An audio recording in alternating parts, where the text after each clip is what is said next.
Hello guys, this is your friend and we're back with a new fanfic. Which is What If Naruto Awakened the Ultimate Uzumaki Bloodline Harem Part 1. And if you enjoy this fanfic then please press the like button and subscribe to my channel for more fanfic like this. And now let's start the fanfic. The sky was painted a sullen gray, and the rain poured down upon the earth. The wind howled and the trees swayed fiercely. A figure lay on the bank by the water, clothes torn, body battered and bruised, a large wound on its torso seeping blood. Tired eyes stared up at the dull sky, uncaring of the feel of the rain against them.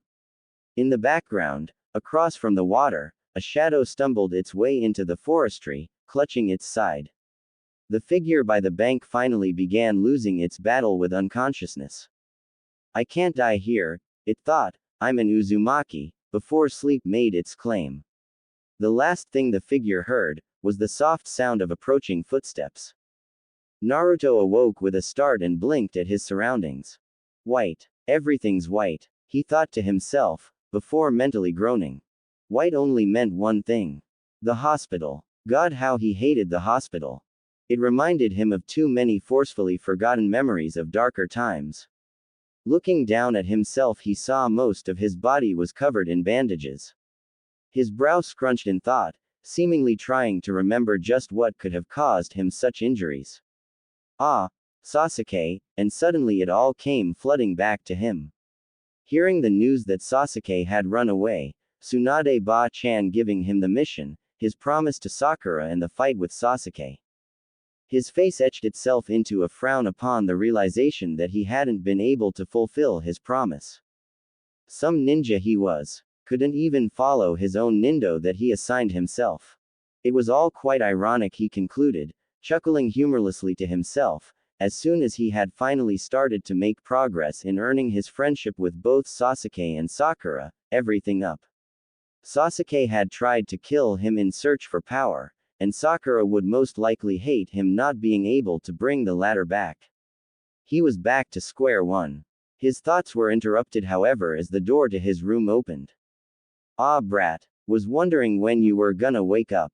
Naruto looked up to see one of the most recent people who happened to make their way onto his list of precious people, Tsunade of the Sannin. Yeah, nice to see you too, Granny. Naruto mumbled, not particularly in the mood for banter. Tsunade frowned, wondering why the normally loud and hyper Naruto was being so quiet and withdrawn. What's eating you? Tsunade questioned, concern riddling her face. Naruto opened his mouth to speak before closing it and looking down at his hands, mumbling something. What's that? I didn't hear you speak up. The slug Sannin remarked, irritation quickly bubbling within her. I said, why's it always so hard? Naruto near shouted. Surprise overcame the Sannin as she comprehended his words. What do you mean, brat? What's hard? She asked in a soft tone, adopting a grandmotherly voice. Life. Everything. Why is it always me that seems to come out of these things the loser? All I do is try to earn people's respect and show them that I'm not some demon, some brain-dead prankster or the dead last. I give everything I have for those around me. And what do I get? Nothing. At this point tears began making their way down Naruto's face, as Tsunade's surprise morphed to sadness and sympathy. I mean, even when I protected the village against Gaara when Sasuke couldn't and Sakura was injured, no one even thanked me. I didn't even get the credit. Sakura thanked Sasuke immediately after she woke up and refused to believe I could have done such a thing. Shit, the whole village didn't believe I did it, except the ones that saw me. Tsunade inwardly frowned, rubbing Naruto's shoulder for support, thinking what she could say to make her adoptive grandson act himself again. A soft smile crept its way across her face. You know, she began, drawing Naruto's attention from his hands on his lap to look into his eyes, your Ka-san would be crazy proud of you. Naruto's gasped at the mention of his mother, all previous thoughts forgotten, she was always headstrong. Believed in action over words. Much like you in that respect. In fact, you two are so alike personality-wise it's almost scary. She had the same fiendish love ramen that you have too. Tsunade joked, earning a soft laugh from Naruto. She smiled at finally having rid him of some the pain. Why you knew my Ka-chan? Naruto questioned in a shaky voice, the word felt foreign rolling of his tongue, yet nice at the same time. The Sanin simply nodded in response. Yes, she replied, her name was Kushina Uzumaki. She was beautiful. She had long fiery red hair, fair skin and a mean temper so great she was nicknamed for it, the red-hot-blooded habanero, if I recall correctly. Tsunade said, giggling to herself. Naruto sat back in his bed, a small smile on his face. Thinking about his newly discovered Ka-chan, she loved you lots too. Naruto's attention was once again snapped back to the medic. I remember when she was pregnant. All she would do was talk about the things she would teach you, how she would dress you, and what a great ninja you'd be. I'd never seen her that happy before. She loved you so much that she gave her life to protect you during the Kyuubi attack. Tears resurfaced as Naruto again began crying, but he didn't mind showing this weakness. Very rarely in Naruto's lifetime had he shed tears of joy. Actually, Tsunade pondered, adopting a thinking pose, now that I think about it, it's not so unruly that you call me your Ba-chan. Naruto gazed at her quizzically with slightly red and puffy eyes prompting her to continue. Well, my grandmother was called Mito Uzumaki, and I'm pretty sure Mito Ba-sama was Kushina's great aunt, so I guess that makes me your great auntie or something like that. She concluded nonchalantly. What? So does that mean? Naruto began before trailing off. Yeah, I guess I've got some family left in this world after all, and you've got some you never knew you had. Before she could blink, a blonde blur crashed into her. Soft sounds were heard as she looked down at the bandaged Jinchuriki. She wrapped her arms gently around his injured body and rested her chin against his head. A single tear rolling down her cheek. Now Naruto-kun, there's no need for that, she whispered gently. Naruto withdrew slightly before meeting her gaze. That's no way a future Hokage should act. After all, you are going to be the one who takes the hat from me, and I can't be waiting forever. The Sanin joked, earning a wide grin from Naruto. You bet, Ba-chan. I'll be sat in that chair before you know it. He exclaimed, through a wet and snotty smile. The slug Sanin laughed kindly, earning Naruto's smile to widen, stretching his whiskered cheeks. I'm sure you will, Gaki, she smiled, drawing the blonde back into her embrace, I'm sure you will. Unknown to the two blondes, a figure stood by the window in the door, smiled to themselves, before walking away. Not wanting to interrupt the tender moment between two reunited family members. Naruto couldn't remember the last time he'd been so happy. Maybe when he became Genin. Nah, that still didn't compare to this. He just found out who his Ka-chan was. After Tsunade and his moment together, she had gone on to inform him that Naruto's Ka-chan had come to Konoha from Uzushiogakure and was a member of the Uzumaki clan. That last bit of information had made Naruto's happiness double. Not only had he had a Ka-chan who loved him, but also belonged to a powerful clan. The only downer on the whole thing was that his clan had all but died out, the few members that may be alive spread across the 5 great nations. Also, the Sanin refused to tell Naruto who his Otou-chan was, said something like, he was very strong and made many enemies during the war, it wouldn't be safe if word got out. Yeah, like he hadn't heard that before. Naruto was currently on his way to the Hokage Tower thinking of his time in the hospital. He had been surprised to find that many people came to visit.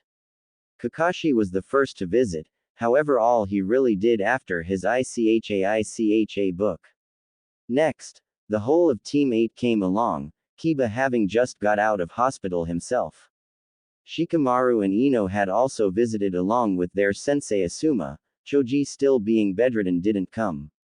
More surprisingly, however, was Sakura, who came to visit. Naruto smiled at the memory. Flashback. A knock on the door drew Naruto's attention away from the window he had been gazing through. Come in, he said. The door opened slowly and Naruto's eyes widened at the sight of pink hair. Sakura-chan? He questioned amiably. Sakura, however, didn't respond. Instead, she walked right up next to the bed, head lowered hiding her eyes. Sakura, I'm sorry. Naruto began, his head lowered. I failed to bring Sasuke back, you must hate me now. He said in a solemn tone. Sakura didn't respond, adding to Naruto's worry. He opened his mouth to speak again, however was interrupted when a fist met his head followed by a loud shout of, "Baka! Ow! Sakura, what the hell, I'm injured here." Naruto protested angrily, but the only response he received was a bone-crushing hug from his childhood crush, causing his cheeks to redden slightly. "You baka!" Sakura retorted quietly. "I know I asked you to bring back Sasuke, but I didn't want you to nearly get yourself killed doing so." Naruto's eyes widened dramatically upon hearing those words. "I don't care that you weren't able to bring him back. It's okay, Naruto-kun." She withdrew from their embrace and gazed at the starry-eyed Naruto, unshed tears forming in her eyes. "I heard from Tsunade-sama what Sasuke and the Sound 4 did to you and the others. How you were all so nearly killed, and I just want to say I'm sorry." Tears now began rolling down her cheeks. "At first when I heard that you hadn't been able to bring him back I was so angry that you'd lost Sasuke. But after hearing about how he acted, and how far you went only to get so badly injured I couldn't stay angry. I'm sorry Naruto-kun." She finished before drawing him into another hug. "I'm so sorry." "Sakura-chan," Naruto said, earning no response from the weeping Kunoichi. "Sakura-chan." He repeated, a little more, still earning no response. "Sakura," he near shouted, holding her out by the shoulders at arm's length. He looked her over and smiled sadly, seeing the obvious pain this was causing her. "I said I would bring Sasuke back. No, I promised I'd bring him back. So I will. I don't know how long it'll take. But I'll get strong to drag that duck-butt-haired emo back to Konoha screaming if I have to, whether he likes it or not, whether he's our friend or foe. And that's a promise of a lifetime." He finished with a determined stare. Sakura laughed slightly. "Hi Naruto-kun, I suppose it is," she smiled kindly, before hitting him over the head again. "Ow Sakura-chan, why are you hitting me now?" Naruto whined, clutching his head. "You really must be a doby if you think I'm gonna let you go after Sasuke alone after all that's happened. Naruto, I swear to you that I'll share the burden of bringing Sasuke back. And that's my promise of a lifetime," she concluded, fire burning in her eyes causing Naruto to smile. A small, true smile. "Hi Sakura-chan, I suppose it is." Flashback end. Sakura had gone on to inform Naruto that Tsunade Ba-chan was going to take her in as an apprentice to learn medical ninjutsu along with Shizune. Naruto blinked at the realization that he'd already reached the Hokage's office. "Geez, I didn't even realize I'd entered the tower," he thought, before shrugging and pushing open the grand doors to the room. "Mornin', Ba-chan," Naruto greeted, a large grin plastered on his face. The Sannin, who was sat at her desk, looked up smiling fondly. "Ah, Naruto-kun, just the person I wanted to see," she said in a grandmotherly tone. Ever since their encounter at the hospital, the medic didn't mind Naruto calling her Ba-chan as much. In fact, she liked it. It reminded her that she wasn't alone anymore. Not that she'd tell anyone that though. "So Ba-chan, what you got for me?" Tsunade made an noise before shuffling through the drawers in her desk in search for something. "Aha! Here they are!" she exclaimed, before slamming 3 scrolls onto the table, one with the kanji for Ken, the other for Fuin and the last for Chakra, all with the Uzumaki swirl on them. "What are these, Ba-chan?" Naruto questioned, gazing at the scrolls, brows furrowed. "These gaki are scrolls containing Uzumaki techniques.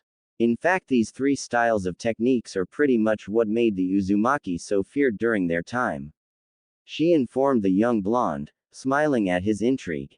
"What techniques are they?" Naruto interrogated further, his excitement akin to a child in a candy shop. Tsunade laughed at his enthusiasm. "The first contains instructions for Uzumaki-style Kenjutsu. There are 3 different styles that you can choose from, I believe. Only one, however, will suit you.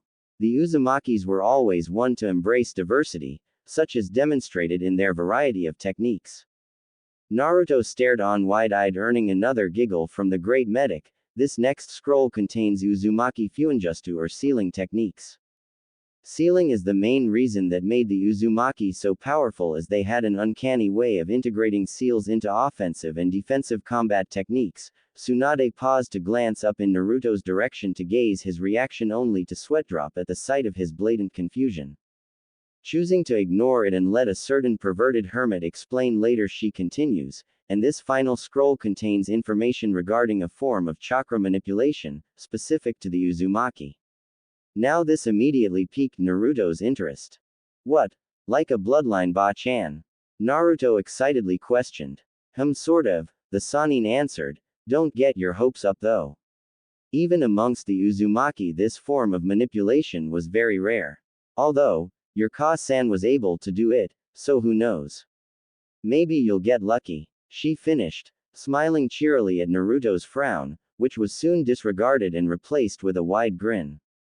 That doesn't matter, Ba-chan, I've still got all the other stuff to learn, Naruto consoled loudly. Haha, I suppose that's true, Naruto-kun, but remember, you still have a lot of other tricks and techniques to learn outside of these Uzumaki ones. Try not to get tunnel vision, Tsunade reprimanded gently. Hi Ba-chan, but I'm still gonna learn every technique in these scrolls and become the strongest Uzumaki there ever was and rebuild my clan.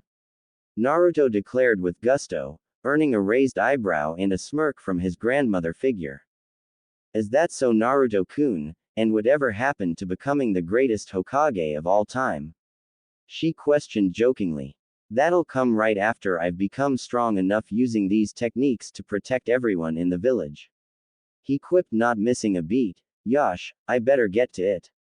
Naruto exclaimed before rushing forward and sweeping up the scrolls and rushing to the door. Turning around, he grinned at the blonde Hokage. Don't get too comfy in that chair, Ba-chan, cause I'll be kicking you out of it before you can say great-grandkids, he joked, causing Tsunade to blush and splutter at her fantasies of little great-grandkids to spoil being caught out. See ya later, Ba-chan, Naruto said as he exited the office, bringing the Sannin out of her thoughts. As she stared at the door, a soft smile graced her face and she spun in her chair to gaze out over the village. That kid, she laughed to herself, he's going places, and I'll be there every step of the way. As Naruto walked through the streets of Konoha, he noticed a slight change in the looks sent his way. While the majority still glared, a few, mostly shinobi, offered appreciative nods his way. Although a small difference, it added to Naruto's high spirits. Naruto was currently on his way to the village gates. After he'd received the jutsu scrolls from Tsunade, he'd bumped into Jiraiya, who told him they'd be going on a training trip, which had elated the young blonde to no end. However, he'd also found out that he'd be gone for 3 years. That bit of information hadn't exactly thrilled him, but considering the amount of training he needed to do, he decided it was acceptable. Turning the corner, Naruto's eyebrows shot up at the sight of the large gathering of people waiting at the gates. There was the whole of Team 8 and 10, Sakura and Kakashi-sensei were also there. Tsunade and Shizune stood closest to the gate, the latter looking slightly disgruntled at having to ward off a pervy-looking Jiraiya. Team Guy had also turned up and stood slightly apart from the rest of the group, a tired-looking Tenten standing guard between an excitable Lee and a bored Neji. As Naruto got closer, the group's attention was drawn towards the young blonde.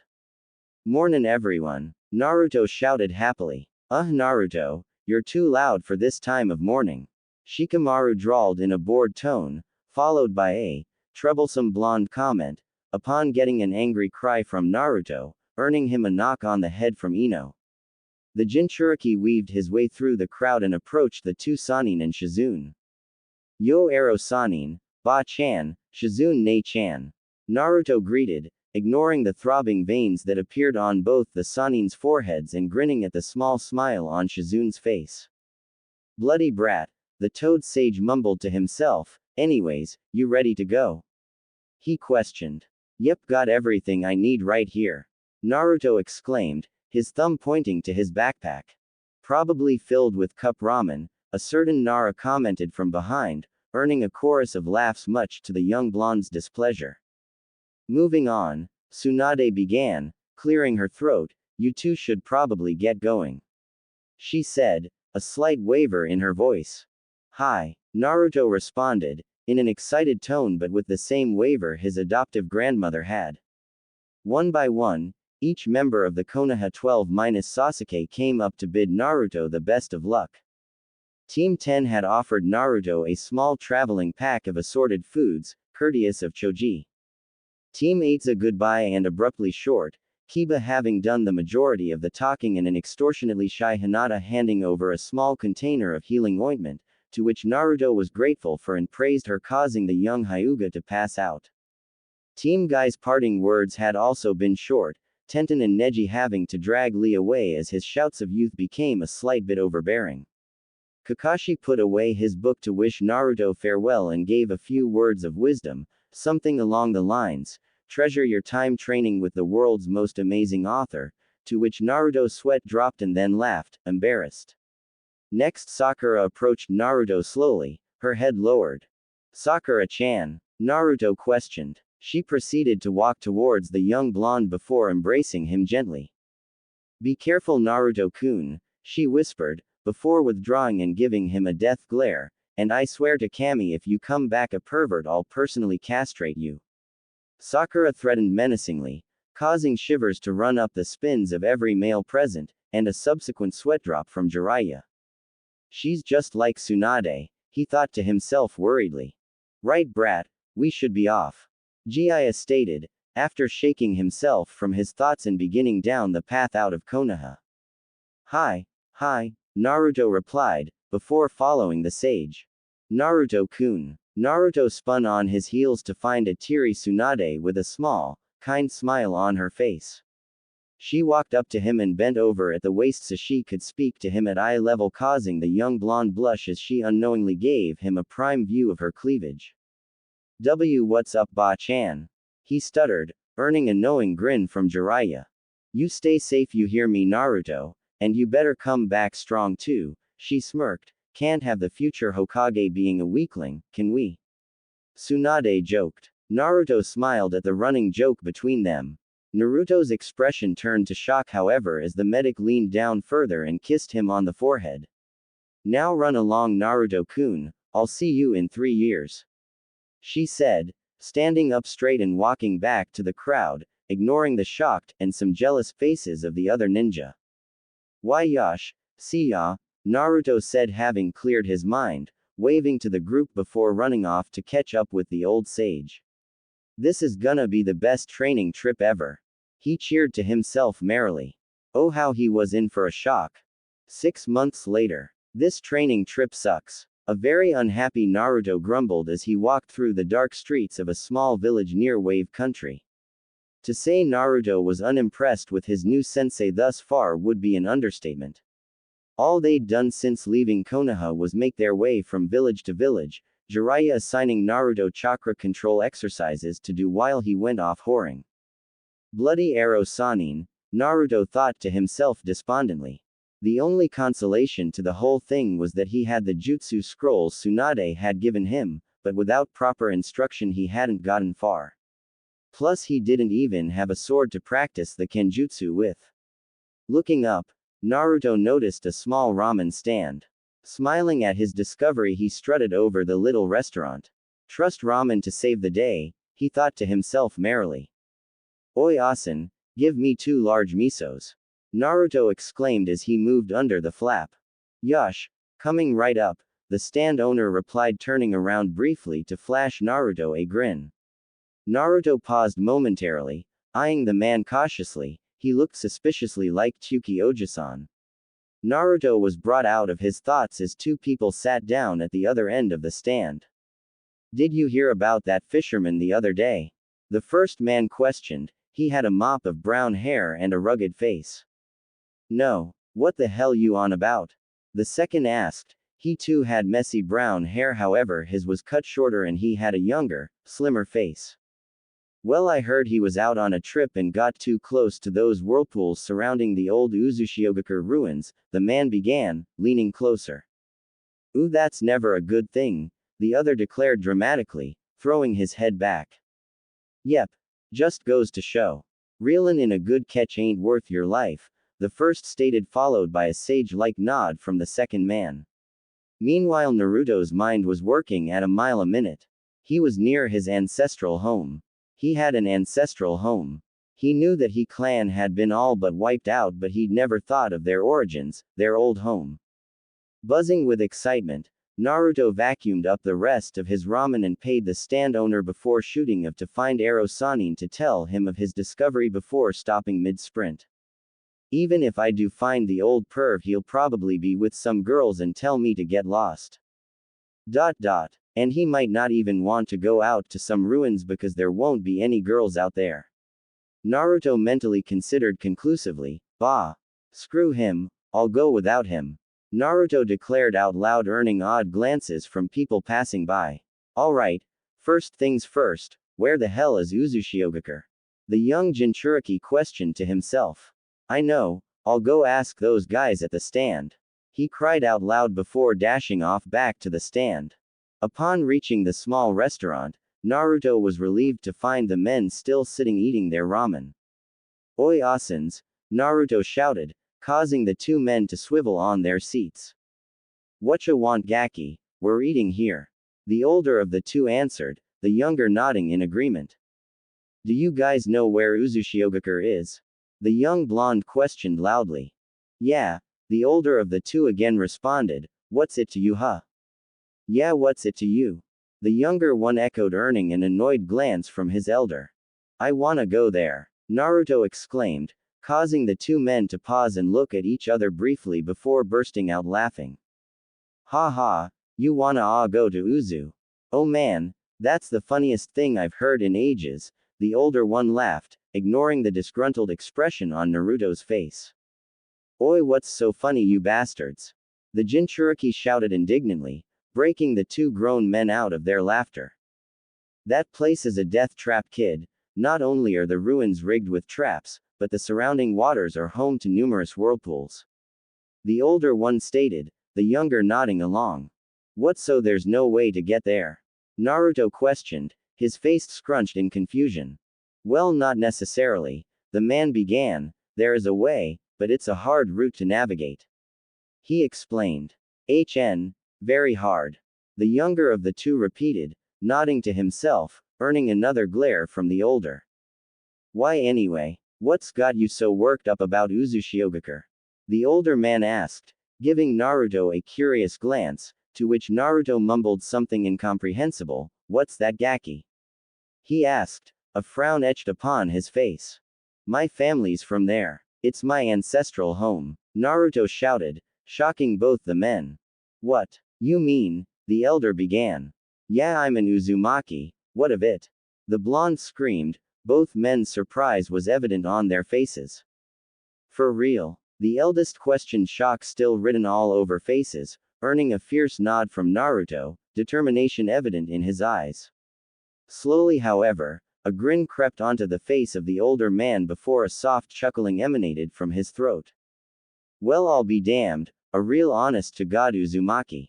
He giggled, the younger man still looking on in confusion. Well, you know what, brat, how about I take you to the old Uzu ruins then? The man's smile widened upon seeing Naruto's expression. What? You mean it? Naruto stammered, he couldn't believe his ears. Yep. And since I suppose you'll be traveling with us, I guess introductions are in order. The elder exclaimed dramatically, before thumbing his chest, I'm Taro and this here is my younger brother Tari. He said, gesturing to the younger of the two. Nice to meet you. The name's Naruto Uzumaki, the next Hokage of Konoha. The young blonde greeted enthusiastically. 2 days later, waters outside Wave Country. So are you guys sure you know where you're going? A very skeptical Naruto questioned. The trio had set sail the day after meeting one another. Apparently the two brothers were fishermen and owner a small company that had been in their family for generations.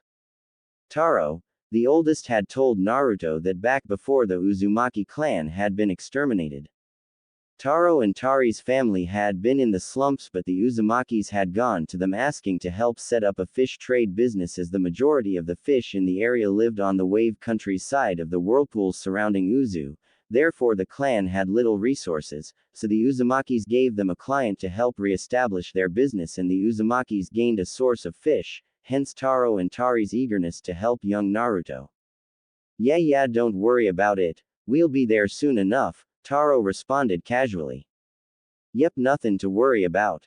Tari copied, garnering a curious glance from Naruto and yet another glare from Taro. Well, anyway, it still's weird. I mean, I haven't even seen a single whirlpool, Naruto said, obviously agitated by the time it was taking to get there. Well, of course you haven't. Why would anyone sail near or into whirlpools? That's the dumbest thing I ever heard, Taro quipped. Well, how the hell are we getting there then? Isn't Uzushiogakure meant to be surrounded by whirlpools? Naruto asked, exasperated. Why, we're going round the back, of course, the older fisherman stated, as if it was the most obvious thing in the world. Upon seeing Naruto's remarkably confused features, he expanded. Not many know this, but there's actually a slim part of the sea which isn't filled by whirlpools. That's how people travel to and from Uzu. While the whirlpools are a great defense from intruders, it's just impractical to have them surround the whole of the land. In fact, I'm pretty sure our family are the only ones to know about it.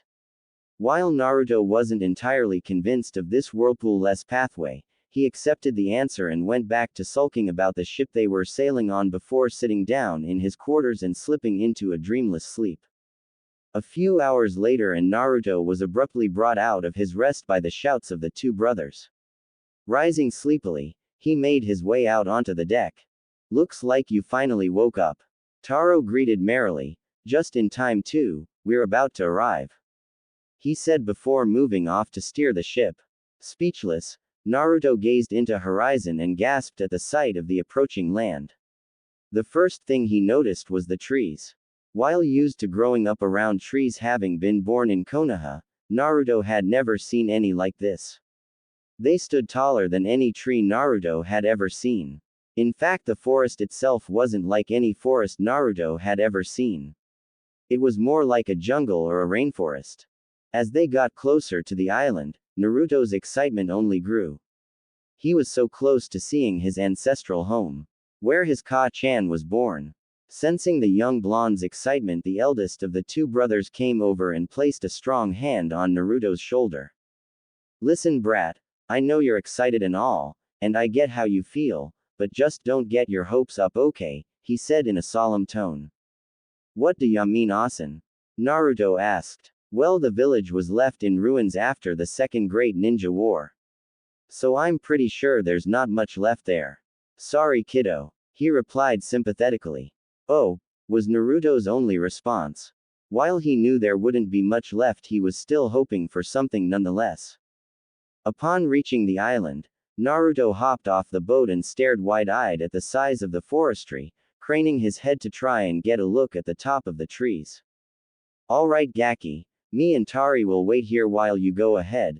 The ruins should be located in the center of the island, so just keep going straight from this point and you should reach them, Tori shouted from aboard the ship.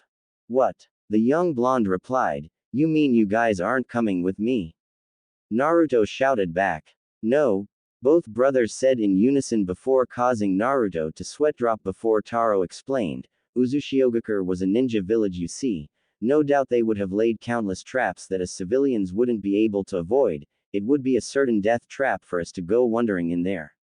Oh right, Naruto said to himself. Suppose that's true. He then turned to face the forest and began walking forward. We'll see you later, kid. Stay safe, the eldest brother exclaimed, echoed by Tari. Naruto didn't respond but instead simply raised his hand and waved slightly as a parting gesture before dashing off into the trees. Hours later, and to put it simply, Naruto was lost. He didn't know quite how long it was supposed to take him to reach the center of the island, however he was pretty sure it shouldn't have taken him this long. Not that Taro's directions were any help, he thought to himself irritably. Naruto, however, never one to give up, kept on traveling through the large forest. As time passed, the sky, which was barely visible through the trees, began to darken, and just as the young Uzumaki was about to call it the quits, at least for the day that is, the forestry suddenly gave way to a vast clearing. Naruto gasped at the sight before him. Basked in the soft orange glow of the sunset, a whole village of ruins lay in front of the blonde. While obviously ruins, the structures still stood proudly exhibiting their past prosperity. Naruto hopped down from the tree he was standing on and walked towards the vast maze of rumble and ruined buildings. In the distance, the wreck of a particularly large building stood, towering over the rest. Seeming like a good place to start his exploration, the Jinchuriki took off towards the building. Having heeded Taro's warning of possible traps, Naruto entered the structure with caution. The building itself was barren of pretty much anything salvageable. All the furniture lay in pieces and bits of broken ninja tools lay scattered across the floor. Nonetheless, he continued further into the building. After exploring countless numbers of empty rooms, Naruto came across a set of great wooden double doors, which despite the ruins around them seemed to be in relatively good condition. With a large shove, the young blonde pushed the double doors open, revealing a large room which reminded him of the Hokage's office back in Konoha. Naruto's eyes ran over the bookcases that lined the walls, slightly annoyed at the fact that they only seemed to contain history books and no jutsu scrolls. At the back of the room stood a sturdy wooden desk. Naruto rushed over to it and began searching through the drawers in hope of finding something worthwhile.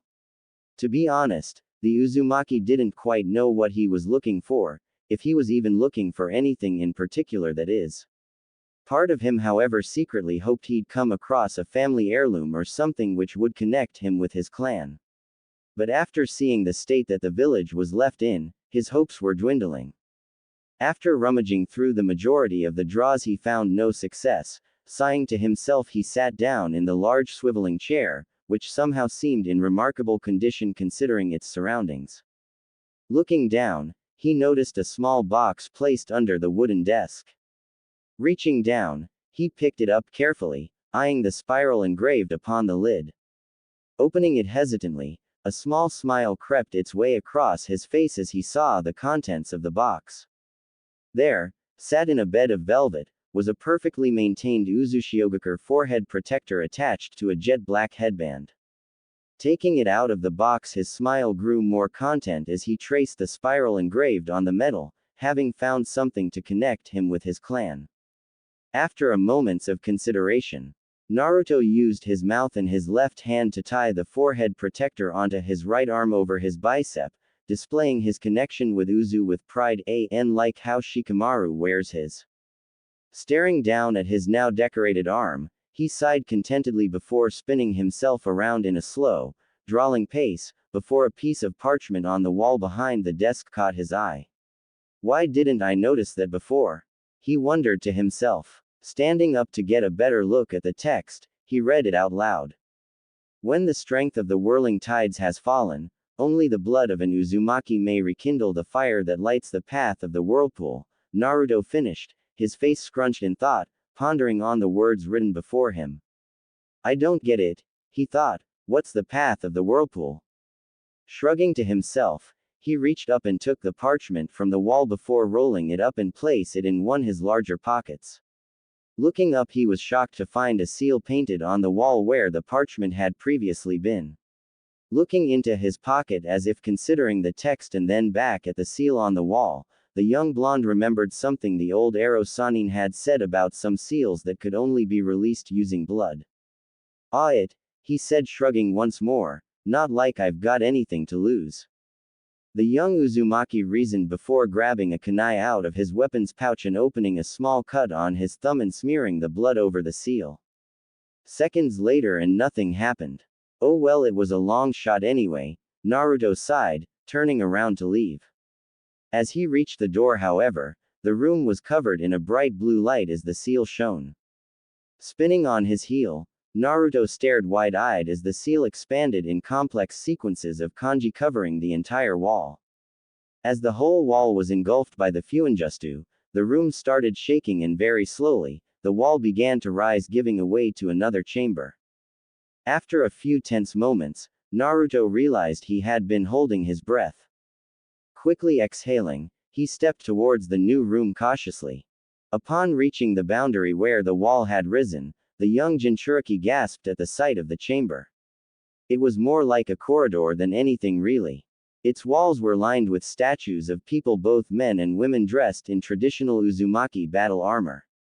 Each figure had a name engraved onto the base of its stand. Walking down into the chamber, Naruto couldn't help but be amazed at the level of detail carved into each statue. It was as if they were each alive, eyes boring into him. At the end of the corridor stood the largest of the statues. The figure was different from the rest of the other statues, not only in his attire but also his facial features. It wore plain robes instead of armor and had a plain headband tied around his head, covering his forehead up to his eyebrows. His hair, unlike the others whose hair was mostly long and tied into ponytails, was cut short and spiked up at the top in random directions. Two bangs fell through the headband tied by hairbands at either side of his face. His face was fixed in a stern gaze, which if Naruto was observant, he probably would have realized to be a warning, as if he was guarding the chamber. In front of the statue was a podium, on top of which stood a regal-looking katana, its sheath a simple black with 3 red tomos at the base of the sheath near the hand guard. The handle was black but with small red diamonds running up the length of it on both sides and a small red tassel hanging from the end.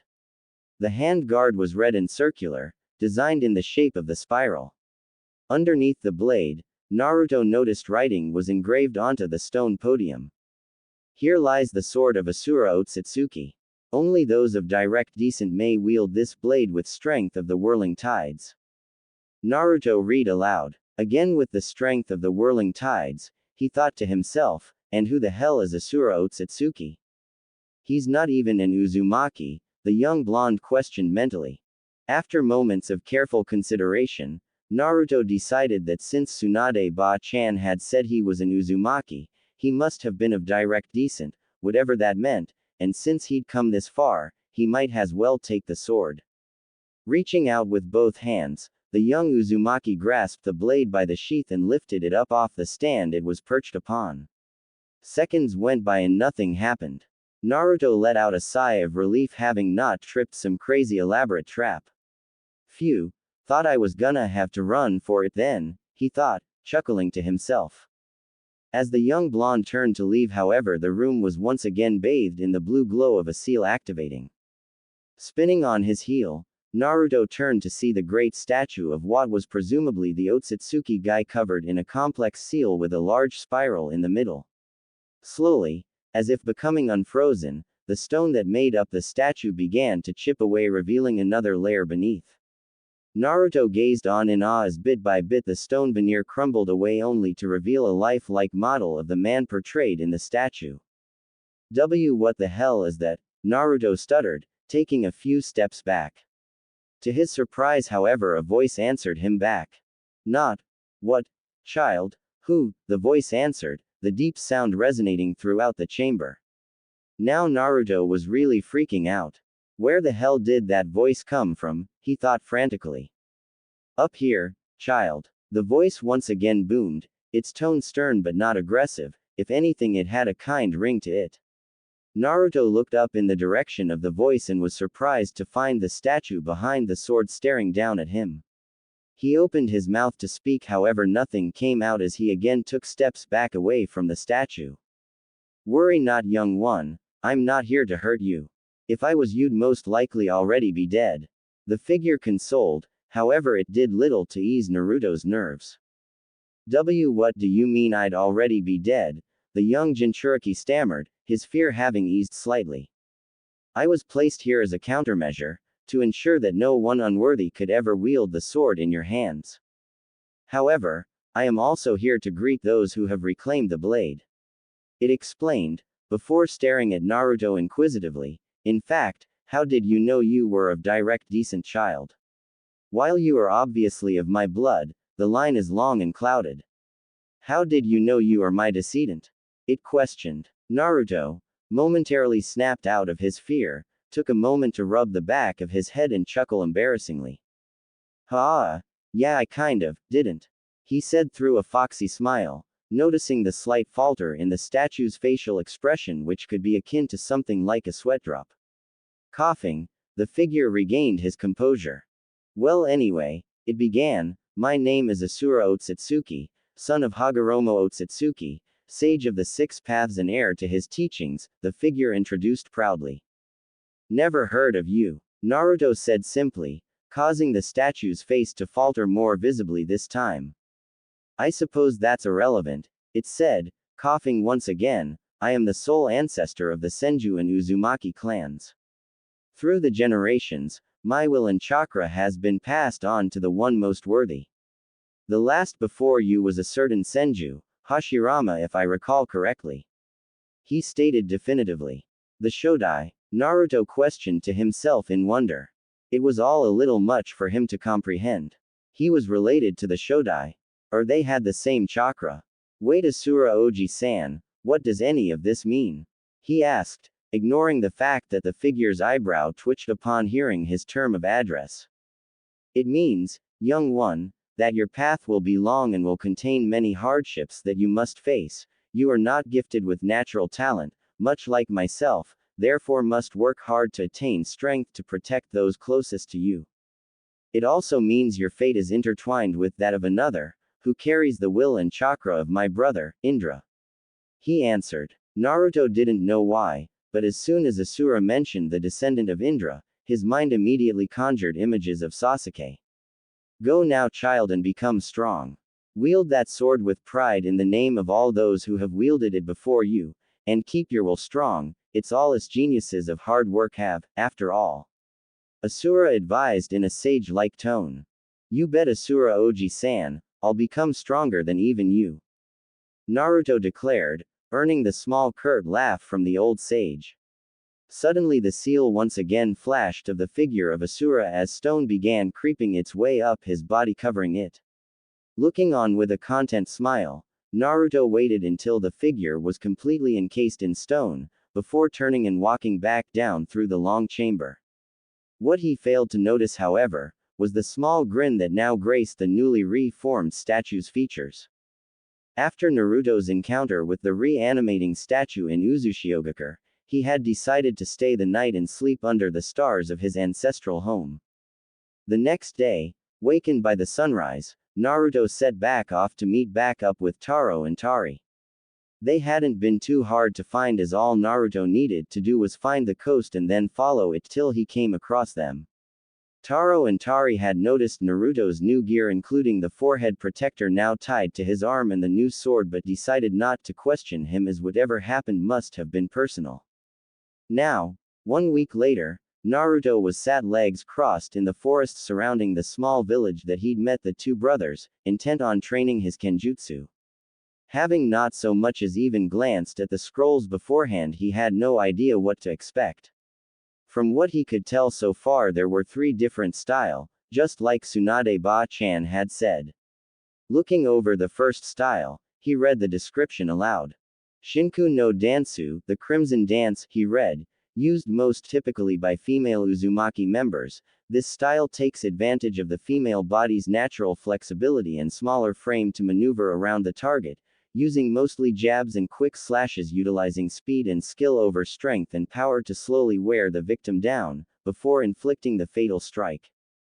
As suggested by the name, the style involves the fluid and coherent combination of attacks mixed with complex footwork to get within the opponent's guard, thus placing great emphasis on body positioning and placement in battle over more sword-based skills such as parrying.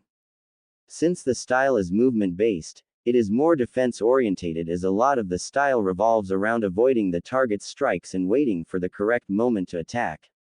This style is also recommended for any assassination or stealth-based kenjutsu users regardless of their. Naruto finished before looking off into the forestry, adopting a thinking pose. While the style does sound cool, he thought out loud, I don't think I have the skill or flexibility to pull it off. Ah well. What's next? The young blonde questioned to himself before continuing. Alright, style 2, Shinku no Akari, the Crimson Wrath, he began, chuckling to himself. Hee cool name, he thought before continuing. This second style revolves around the user's strength and power, being the antithesis of Shinku no Dansu. The style involves the user blitzing opponents with series of sweeping slashes and lunges to overwhelm their target. The style is primarily offensive, aiming to swarm the victim until a breach in their defense is found, which they would then capitalize on. Since the style is heavily biased for offense, the user must leave their defense open but compensates for this due to their constant attacking. Each strike is packed with power and intent to kill. If the user enters the battle without the resolve to kill or do serious harm, then the attacks will become affectless. Wow. Naruto's eyes scanned back over the words he had just read. While the style sounded cool and in many ways fitted his attributes, it didn't fit his mentality. While Naruto had in many ways hardened his resolve to kill, to go into every battle with the intent to end that person's life, that just wasn't him. It wasn't what he stood for or what he believed in. Unfurling the scroll further, Naruto glanced at the last style, Shinkoshoku no Soyokaze, the crimson breeze. He breathed. Before reading on, this series of techniques combines attributes needed to utilize both Shinku no Dansu and Shinku no Akari, therefore making it the hardest of the three to learn. Furthermore, the style is traditionally only used by the main line of Uzumakis, hence learned by all previous clan heads and heirs. The style primarily relies on drawing techniques of two variations, standard grip and reverse grip, and henceforth seeks to finish the battle in one move. However, unlike Shinku no Akari, the end result does not have to be fatal.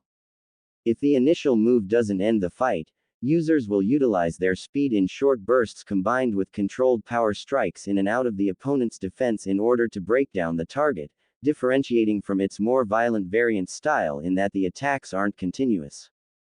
The style also isn't ideal for attacking when hidden, as requires ample room and a direct line in order to complete the drawing techniques. Naruto finished, his mind buzzing as he considered the written words. However, all thoughts seemed to come to one conclusion.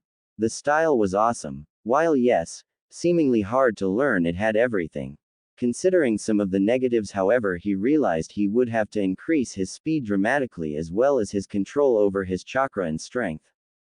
Weighing up the pros and cons, Naruto concluded that the style was worth it and that despite the difficulty, he would learn it. Sighing, the young Uzumaki fell back onto the ground with the Kenjutsu scroll resting on his stomach. Looking up, he realized how late it had gotten, as the sky was already streaked with that warm orange glow of the sunset he loved so much. Closing his eyes, he smiled at thought of all the future training he was going to be doing and unconsciously reached out, grasping the katana that lay by his side and held it to his chest. Inhaling slowly, then exhaling, he embraced the smells and sounds of the forest, letting the tranquil atmosphere overcome him, as he slipped into a peaceful slumber. Naruto was slowly woken from his sleep by the morning sunrays that crept through the forest treeline, and fell on his resting face. Oh, and that loud brash shouting didn't help either. For Sake kid, wake up. The voice continued. Naruto groaned in protest before groggily opening his eyes. All right, geez, I'm up. The blonde mumbled. Looking up, he saw the blurred outline of a tall man with a great mane of white hair, Haero Sanin. What are you doing here?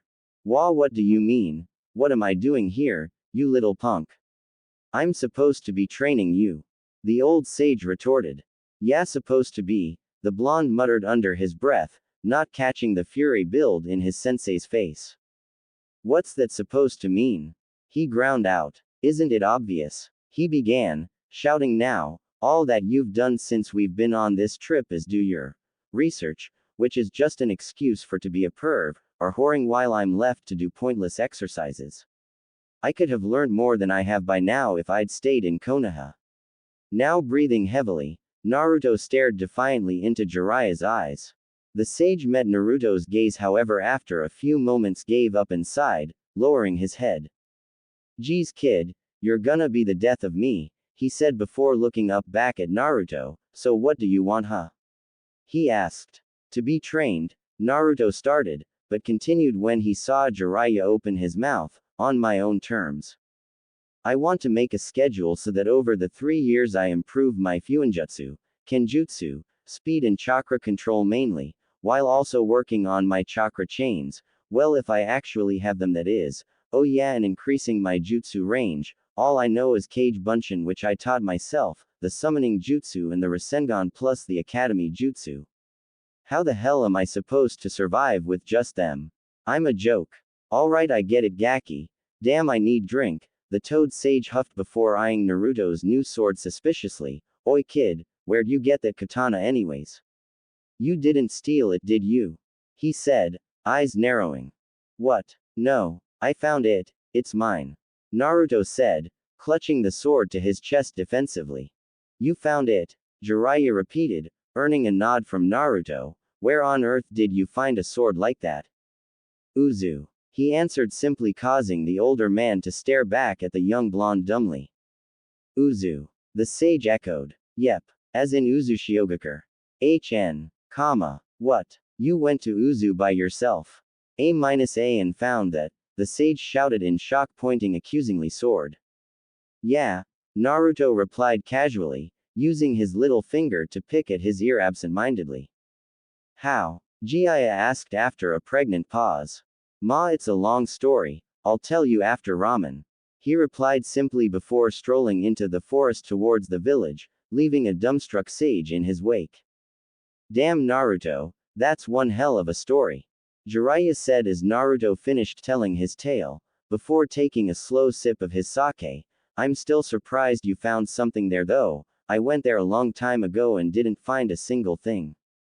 Yeah, Naruto said, pausing from indulging in his ramen, I'm just glad I found something to connect me with my clan. Sighing, he glanced down at his newly decorated arm, a small smile gracing his features.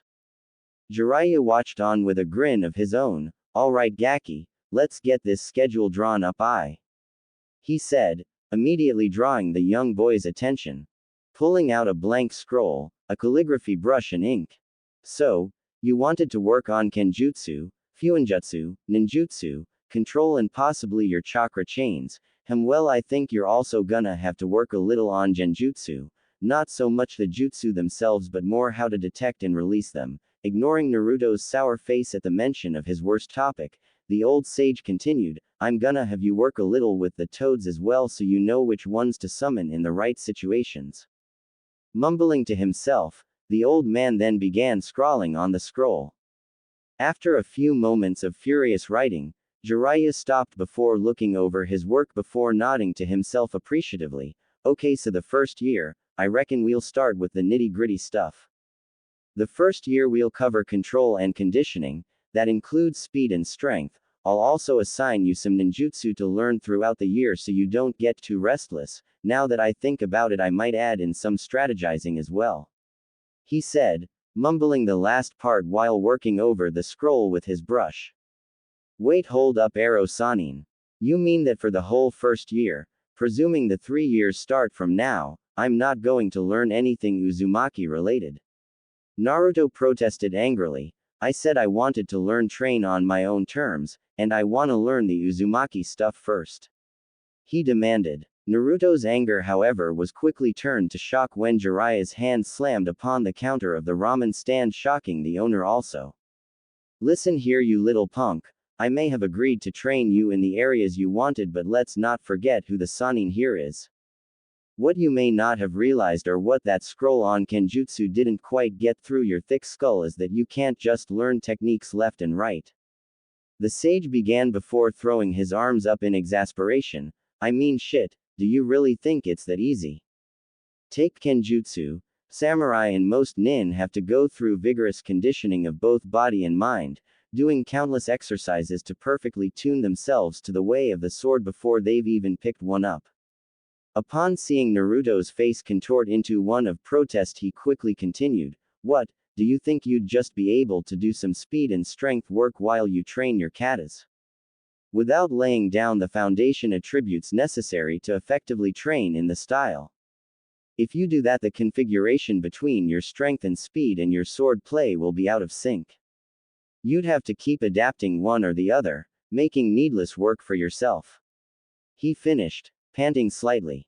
Noticing the downcast expression on the young blonde's face, Jiraiya adopted a softer tone, Listen Gaki, I know you want to follow the footsteps of the Uzumaki and your dream of becoming Hokage, and that's great, but these things take time, you have to work at it step by step. There's no shortcut to becoming Hokage after all, your words not mine. The sage said with a smile. Naruto looked up at the old sage, unshed tears saddening his eyes and a small smile playing across his lips. Thanks, Arojiji, he chuckled softly, I guess I was being a bit of a brat, huh? You can say that again, Jiraiya laughed, anyway let's find somewhere to stay the night, and tomorrow we'll start your training.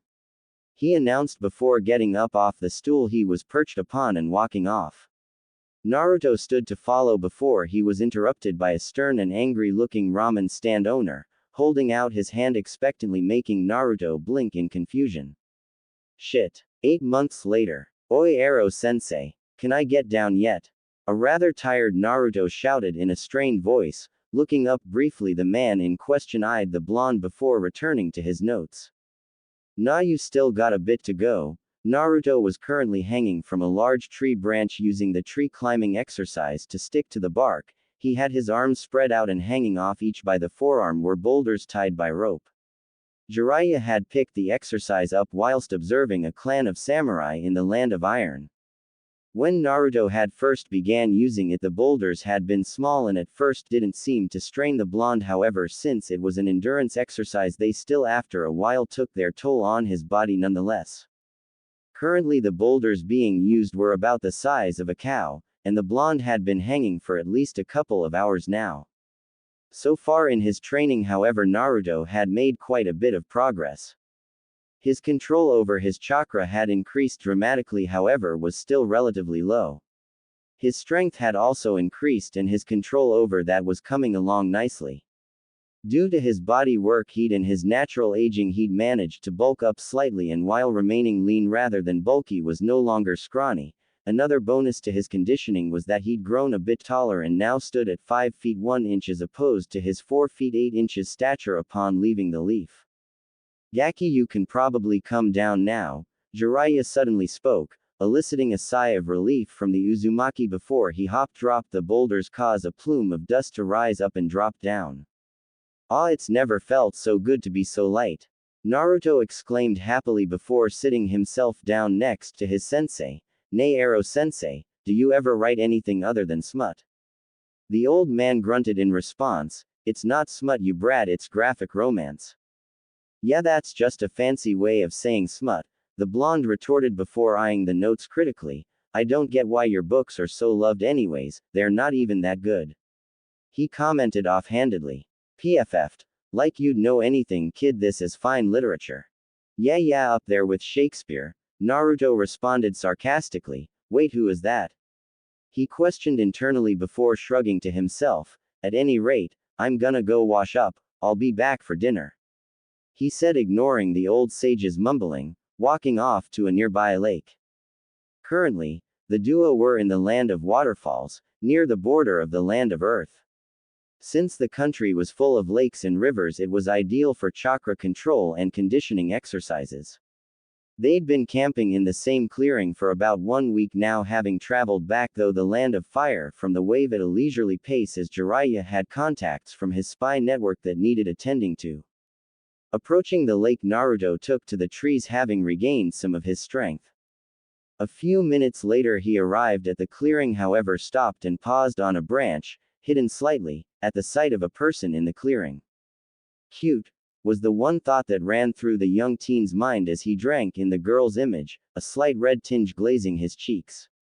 She had dark pink, pupil-less eyes and short jet black hair that shaped her face, wearing a red underarmor which ended mid-thigh, with the right sleeve missing and the right loose. Over her right side she also had a sash of sorts or half-dress thing, that was in a slightly darker shade of red that Naruto couldn't quite see the point of. Over the bodysuit she wore a brown flak jacket and mesh stockings adorned her legs. Looking on more analytically, Naruto noticed she was unmistakably a kunoichi, and could see a headband hidden behind her fringe, however the village symbol was obscured. After mentally disciplining himself for momentarily giving into the force of the perv, he realized the young kunoichi was breathing heavily and seemed to be physically strained. Slowly she sat down by the water's edge, wincing as she met the hard ground before clutching her leg in pain. As she did so, Naruto spotted tears in her stockings and an angry bruise that seemed to be forming on her left thigh. Before he could even consider going down to help her out, however, a swoosh of air drew his attention to the tree line at the opposite side of the clearing as multiple kunai flew towards the injured kunoichi. The girl managed to roll backwards out of the way into a crouch as the weapons implanted themselves into the ground where she was once sitting. Shortly after, one light and one dark-colored blur shot out of the treeline, landing in the clearing. The taller of the two had a mop of spiked messy brown hair, dark-colored eyes, and wore a yellow shirt with a blue tie under a white trench coat with a high collar, and had a nasty smirk on his face. The smaller of the two was uninteresting to say the least. He was bald with nothing special about his facial features other than his scowl. He also wore a plain black suit with a white shirt and black tie. Where have I seen those two before? Naruto thought to himself, squinting his eyes at the pair. Now Kuretsuchi-chan, we can't have you running away now, can we? The taller of the two announced. After all, you were the one that attacked me and my friends in the first place. His face twisting into a predatory grin. You Gantetsu, you pig. The kunoichi, now identified as Kuretsuchi, shouted back venomously. Silently, Naruto created a dozen cage bunshin and ordered them to surround the clearing from the treeline. One of the other traits he picked up in his short time so far was patience. He didn't always charge in head first now. Well, not always anyway. Era such a foul mouth for such a pretty little girl. Gantetsu smirked, seemingly amused, earning a dark giggle from his plain partner. What should we do with her, boss? She's obviously injured, he commented. Good question, Choseki. What should we do with her? Gantetsu questioned rhetorically, before running his eyes over her form. Well, I have few ideas in mind. Meanwhile, Kuretsuchi shakily made her way to her feet while glaring heatedly at the rouge pair. You ain't gonna do shit. She shouted defiantly. However, her physical state contradicted her words, which wasn't missed by the onlooking blonde. Enough talk. Choseki, he began, his face becoming stern, a feral glint remaining in his eyes, before turning to his accomplice, deal with her. Upon hearing the command, the bald man jumped into action, approaching the pink-eyed kunoichi at speed.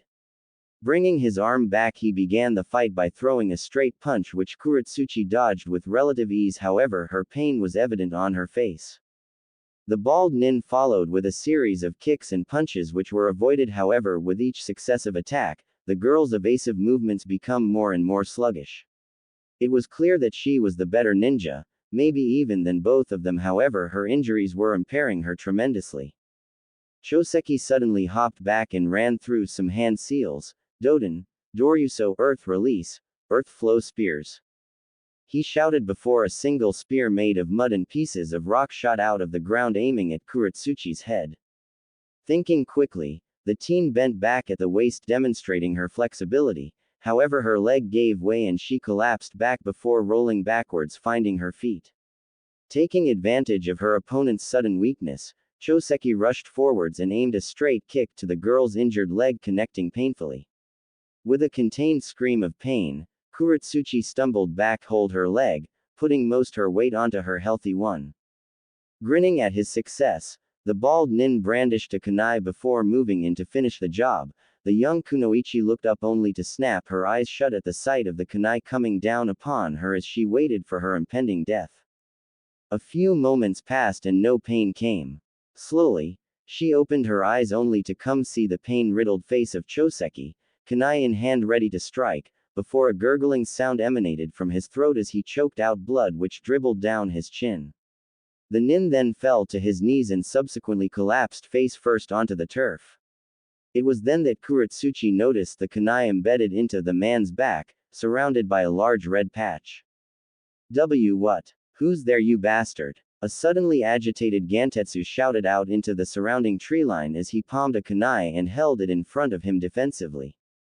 No response was heard and soft breeze whistled through the clearing, rustling the grass. You don't scare me, you bastard. I'm the Densetsu no Anin, legendary dark shinobi.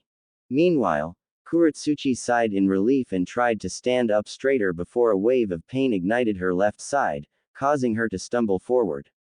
Before she fell completely, however, a pair of strong arms caught her, causing the pink-eyed teen's eyes to widen comically.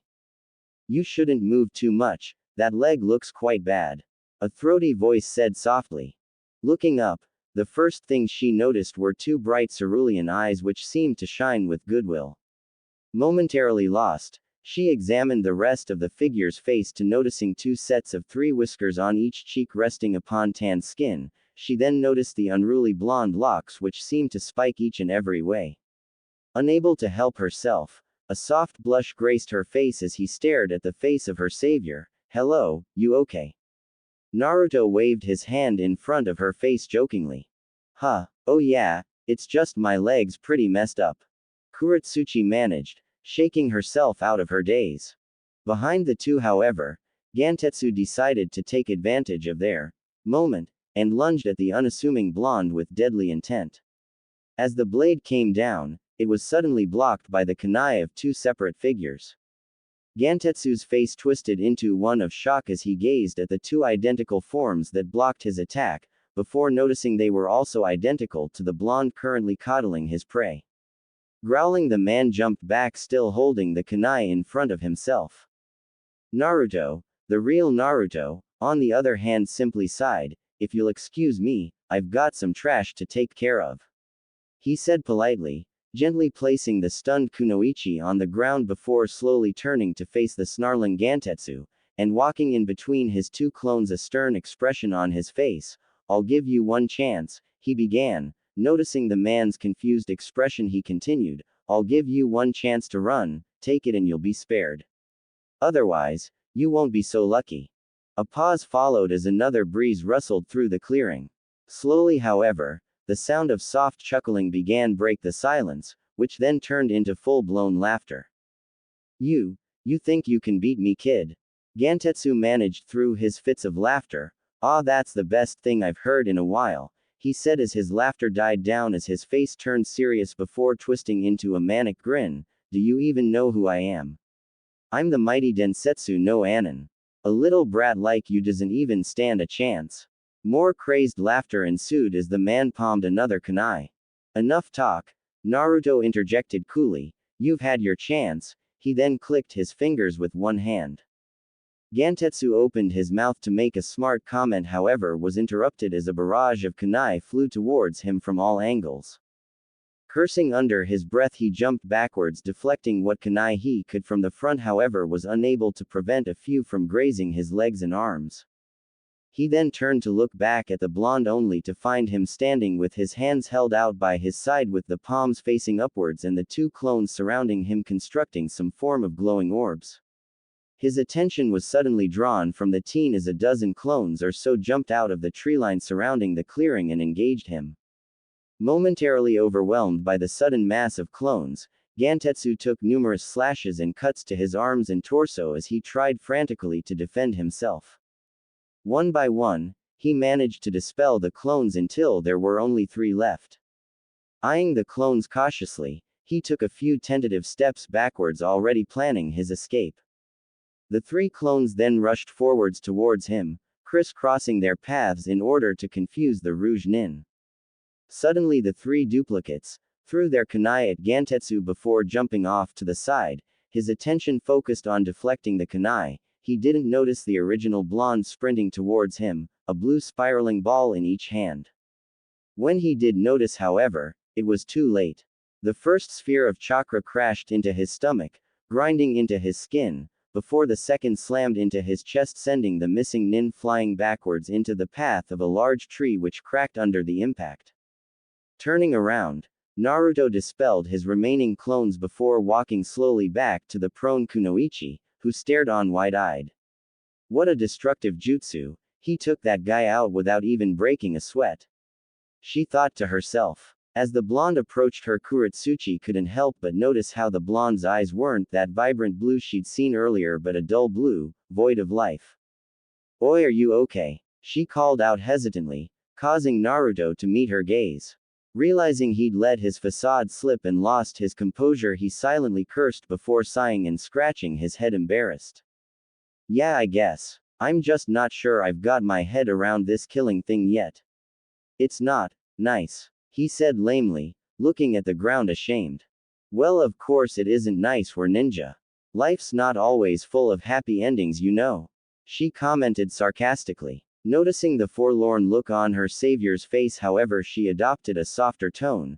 But, if it's any consolation, you save my life and stuff. She struggled with the words as if not used to giving praise. Naruto accepted it all the same, giving her a small grin. I suppose I did. Kuretsuchi, now looking at the blonde's full appearance, noticed he was roughly the same height as her, although looked a year or so younger. He wore a plain black shirt which had 3/4 length sleeves showing off the long-sleeved mesh underneath it, and plain black trousers. A necklace hung loosely around his neck, showing off an expensive-looking stone which she had never seen anything like before. All in all, she thought the blonde standing before her was quite the looker, in his own slightly weird, exotically roguish way. Who are you anyways? She asked after a moment of eyeing up the blonde.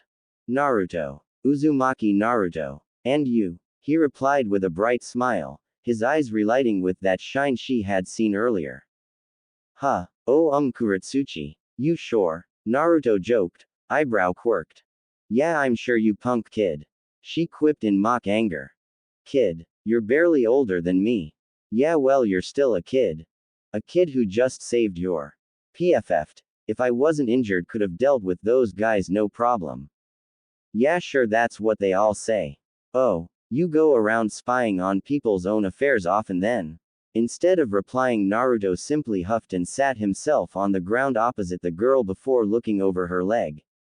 So what did those guys what with you anyways?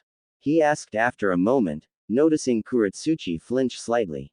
Well, back in Iowa they are, or we're missing Nin, you see, and I might have pestered my Gigi for a solo mission involving their capture, she admitted before sighing. What I didn't expect was for them to have a whole group of bandits following them. By the time I'd fought off all of them, I'd already used a lot of chakra, and then this happened. She gestured to her injured leg, and so I decided to flee, and well, here I am. Who's your Gigi? Naruto questioned curiously. The Tsuchikage. What? Kurodashi immediately regretted telling the blonde. They all acted the same after they found out.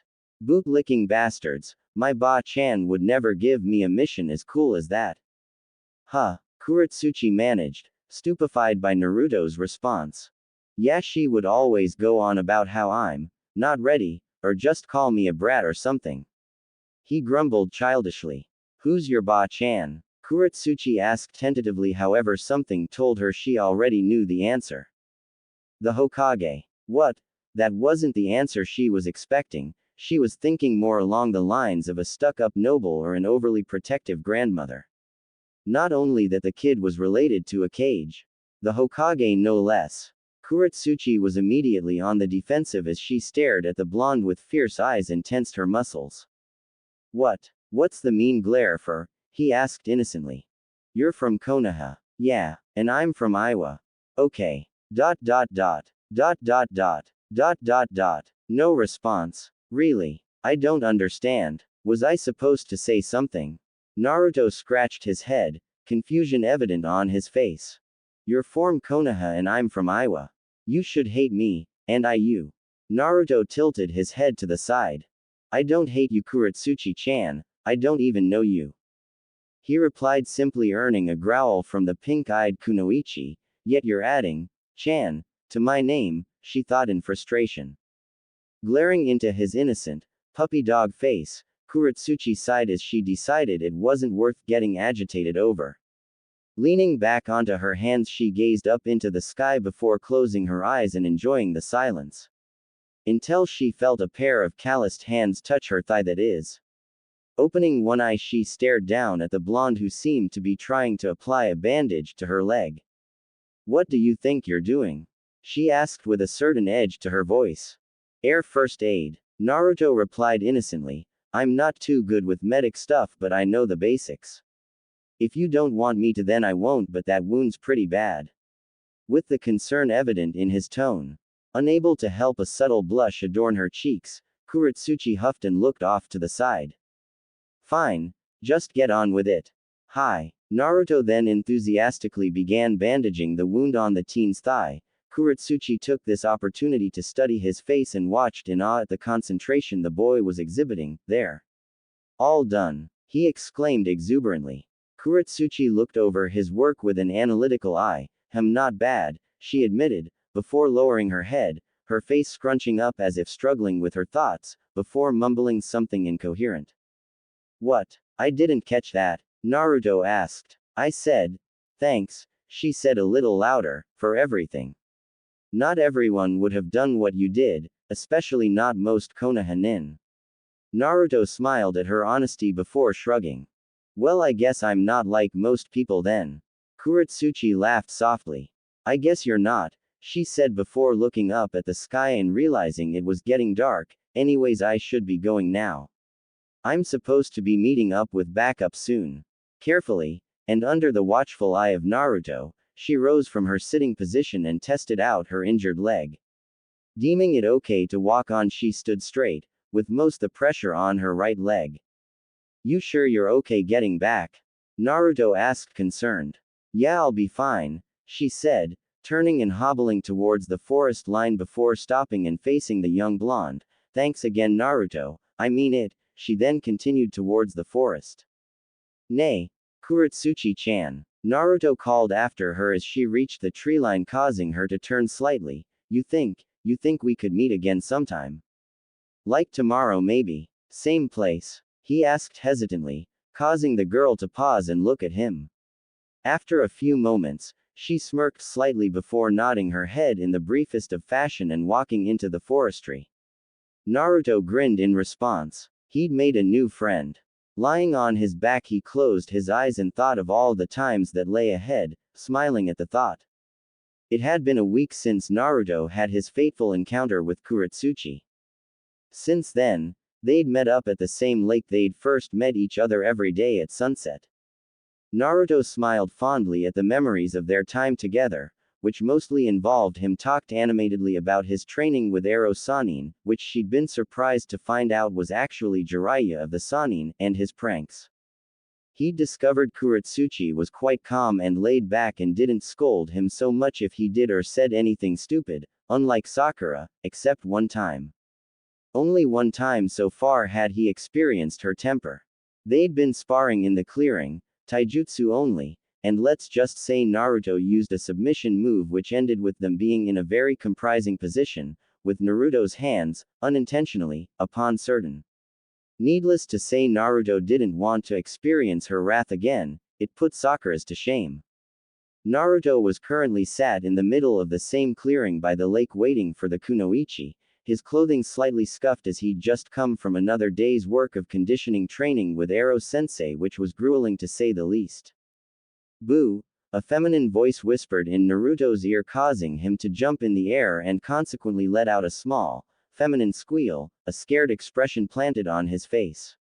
His shocked demeanor dropped, however, when he saw the face of the now laughing Kuretsuchi. Aha, that's the best thing. She bent over, clutching her sides, laughing harder, causing Naruto's annoyance to grow. I can't speak wheeze, you actually squealed. She now had tears forming in her eyes. Alright, I get it. You got me, great. Good for you. Naruto muttered in irritation, however he couldn't help but let a small smile tug at his lips. That was another thing he liked about Kuretsuchi, she had a sense of humor, which included pranks. Oh my, she said, wiping the tears from her eyes, now standing up straight, I haven't laughed that much in a while. Glad I could help. Naruto mumbled sarcastically. Now Whiskers-chan, don't get stroppy, just 'cause I beat you at your own game. I'm not stroppy, he retorted, followed by a pregnant pause. Oi, and don't call me that, Bakatsuchi. Naruto joked, now laughing at the new nickname he'd assigned the girl, causing a small blush to form across her cheeks as she stared in shock at the blonde. No one had ever insulted her name before. What, don't call me that, Ugaki. Ma, it's just a nickname, no need to get so angry, Bakatsuchi. Why, yeah, well, two can play at that game, Temeruto. That was awful, you know that right? Yeah, the kunoichi sighed, before shaking herself out of her slump and looking down at the blonde. Anyway Naruto, there's something I need to tell you. What is it, Kuretsuchi-chan? Naruto said, his brow furrowed as he stood up to face the girl. Well, you see, my injuries are pretty much all healed up, so me and my team are set to move out. She said, averting her eyes. Oh, when do you leave? Well, kinda around about now. What? You're leaving now? Naruto asked, tilting his head in confusion. God, he looks cute when he does that puppy dog thing, Kuretsuchi thought to herself suddenly, managing to contain her blush. Yeah, I just told my team that I needed to bathe quickly, then we'd leave. So you? Naruto started before trailing off. Yeah, I came to say goodbye. Kuretsuchi confirmed with a small smile. Alright, well, I guess I'll see you around then, Kuretsuchi-chan. Naruto said, a soft smile playing across his face. Yeah, don't forget to write to me though. She replied jokingly. Huh, how am I supposed to do that? It would be pretty shady if a Konoha and an Iwa nin were exchanging letters. Kuretsuchi shrugged. I dunno, use your toads or something, your sensei would probably tell you how. That's a good idea, Kuretsuchi-chan. I'll definitely send you some letters. The blonde replied enthusiastically, placing both hands behind his head, a wide grin on his face. Oh, and one last thing, Kuretsuchi said, walking towards the teen until they were almost face to face, the girl craning her head to look up at the Jinchuriki. Huh, what is it, Kuretsuchi-chan? He managed, blushing slightly at their proximity. The kunoichi didn't reply, however, instead, reaching up with one hand, she gently stroked his whiskered cheek before getting up on her tiptoes and placing a soft, lingering kiss on his lips. I'll see you around. Don't go getting soft on me now, Naruto-kun. She said, before winking, a teasing grin gracing her features and turning around, walking towards the forestry, a seductive sway added to her hips which Naruto couldn't help but be entranced by. Before long, Naruto was left standing alone in the clearing, a blush still dusting his cheeks. That had been his first kiss. Well, not counting the accidental kiss with the Sasuke Tem. Ah, young love, I've never been so proud of my dear little apprentice. Naruto was stunned out of his daze as he turned to face Jiraiya, weeping comical tears of joy. You saw that? Naruto asked, his voice strangely monotone. Why, of course. It was golden stuff, Gaki. The sage shouted passionately before gazing off into the distance with stars in his eyes. Ah, I can just see it now. Two lovers from opposing villages, captured by a forbidden love, he said melodramatically. Arrow Gigi. Naruto raged. Oops. 3 months later. Alright Gaki, we're coming to the last month of your first year's worth of training, so it's time to mix things up a little bit. Jiraiya said as they sat down in a clearing, in which a small stream ran through. Yosh, Arrow-sensei, what are we gonna be doing? Naruto questioned excitedly. For the next month we're gonna see if you have those chakra chains that your mother and some of the Uzumakis had. He answered while searching through his traveling pack. Yes. This is gonna be so cool. I'm definitely gonna rock these chains. The young blonde exclaimed, ecstatic at the prospect of finally learning some Uzumaki techniques. Don't get your hopes too high though, kid. We don't even know if you can do this yet. Now where did I put? Ah, here it is. The sage mumbled to himself before pulling out a large scroll. Nay, what's that, Arrow-sensei? Naruto asked, staring at the scroll inquisitively. This, my boy, is how we're going to check whether you have the capability to pull of the level of chakra manipulation to create chakra chains. Jiraiya said, making Naruto go wide-eyed. Woo-wow, how's it work, sensei? Alright Gaki, all you gotta do is place both hands on the scroll here, channel some chakra and it should act as a catalyst causing the specialized chakra to appear. He said, before frowning, placing one hand on his chin. Thing is though, I'm not sure if this is gonna work since it's normally only used for Kekai Genkais. Oh well, we might as well try it out. Naruto said, rolling out the scroll, eliciting a shrug from the sage. Alright, so how it should work is, if we're talking Mokuden for example, If someone channeled their chakra into it, plant life would grow, so for you chakra chains should appear. The toad sage determined rhetorically. Nodding his head, Naruto placed both hands on the scroll and channeled chakra into it. Moments went by as nothing happened. Frowning, Naruto channeled more chakra into the scroll, however still nothing happened. Ero-sensei, it's not working. Naruto whined. Quit bitchin' Gaki, you knew that there was a chance you wouldn't have the chains. Jiraiya replied sternly. I know, but still, the blonde said dejectedly, guess I'll try again, just in case. He then, once again placed both his hands palms down upon the scroll. Strengthening his resolve mentally, he pushed more chakra than he had done before, causing a light blue glow to form around him. Suddenly, as if a dam bursting, Naruto felt a surge of chakra rush through him. Opening his eyes, his eyebrows shot up in wonder at the sight of dozens of dark orange chakra chains snaking their way throughout the clearing, whipping about the air as if having lives on their own. Looking to the side with a wide grin on his face, he saw Jiraiya's stunned expression. Told you I'd rock it, sensei. He remarked smugly, causing the sage to laugh heartily. You sure did, kid, you sure did. 10 months later, Iron Country. Yo bro, shouted a small toad as it popped into existence in a plume of smoke. Gamakichi, what's up? Naruto questioned, looking up from his notes. So far in his second year of training he'd made a lot of progress in Kenjutsu, however in Fuinjutsu he'd thrived, going from a level 1 to 3 borderline 4 in just 9 months. I got some letter for you. Gamakichi replied perkily, and they're all yours, as long as you give me candy. He finished, causing Naruto to sigh dramatically. Common Naruto, you know the deal, I'm your messenger and you give me candy. Fine, here you go, now give me those letters, the boy conceded, handing the toad a small paper bag of sweets. Who are they from? He asked as the toad places the small bag into his messenger pack before rummaging for the letters.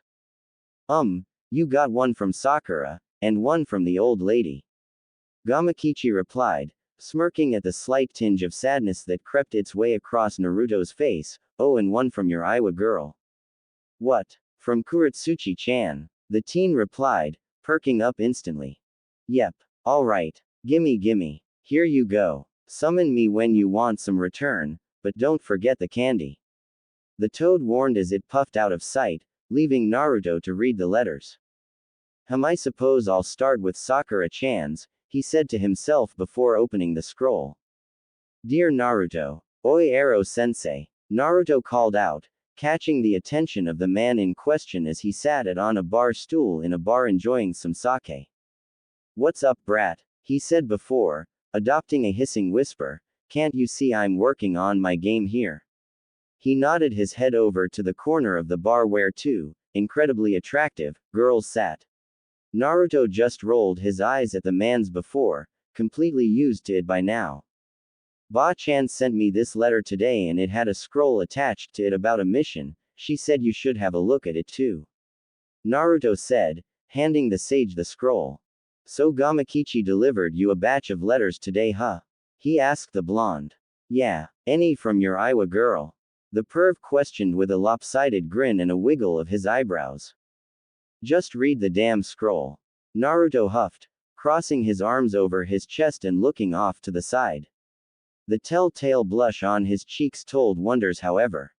Jiraiya grinned at the boy's actions before turning his gaze to the scroll in hand. Let's see here, he mumbled, reading over the contents. So looks like we got a group of missing nin, led by Shinga, taking captives from Tsukigakure. Looks like you've got a tricky one there, kid. The sage said before handing Naruto back the scroll. What? You're not gonna help me?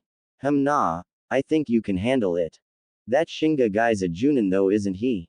Naruto asked, still skeptical. Yeah, it'll be a good test of your skills. Remember to read up on his abilities as well, you don't want to go into the battle unprepared. The sage advised. Where even is Tsukigakure? Naruto questioned, re-examining the scroll. Don't worry about that, Gaki, I'll taking you there. But you'll still have to do the mission by yourself. Cool. When do we leave, sensei? First thing in the morning. Now go get your shit together, it's a long way. Jiraiya said, prompting the blonde to run back out of the bar with a shit-eating grin on his face, allowing the old man to enjoy his sake, and the ladies. Was 3 hours later when Naruto finally arrived in Tsukigakure. Naruto had, inevitably, gotten lost, causing a mere 30-minute walk to turn into the 180-minute trek.